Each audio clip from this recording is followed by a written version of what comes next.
Kyk hierdie exciting comment wat net maak. Sy sê ek het vanoggend $300 gemaak van die perdestal af. Nou mense, dis die power van hierdie Builders Legacy program. Jy maak geld van waar ook al af. Kyk wat sit ek.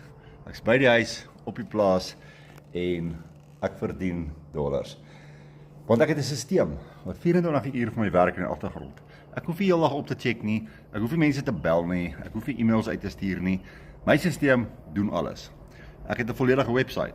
So mense kan direk na my webwerf toe gaan, koop en hulle produk word afgelewer. Dan.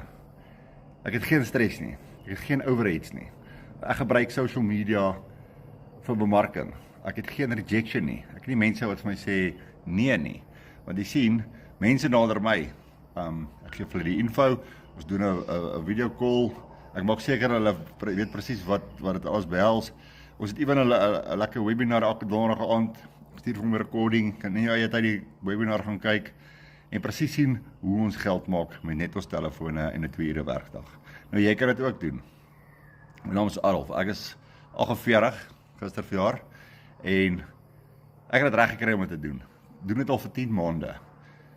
Nou ander oud gecomment somewhere hierso, ja, nog 'n skelm. Nou hoekom sal ek dit vir 10 maande elke dag 3 video's op social media sit as dit nie werk nie? Hoekom sal ek presies sê waar ek bly? Hoekom sal ek my gesig op social media sit?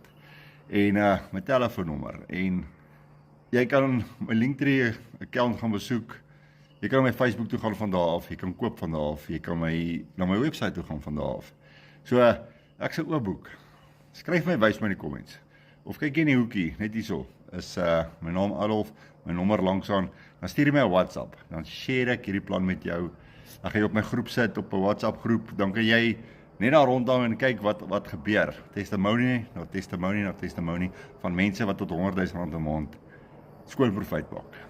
Nou ja, as dit te goed is om waar te wees, kry die info, dan besluit jy self.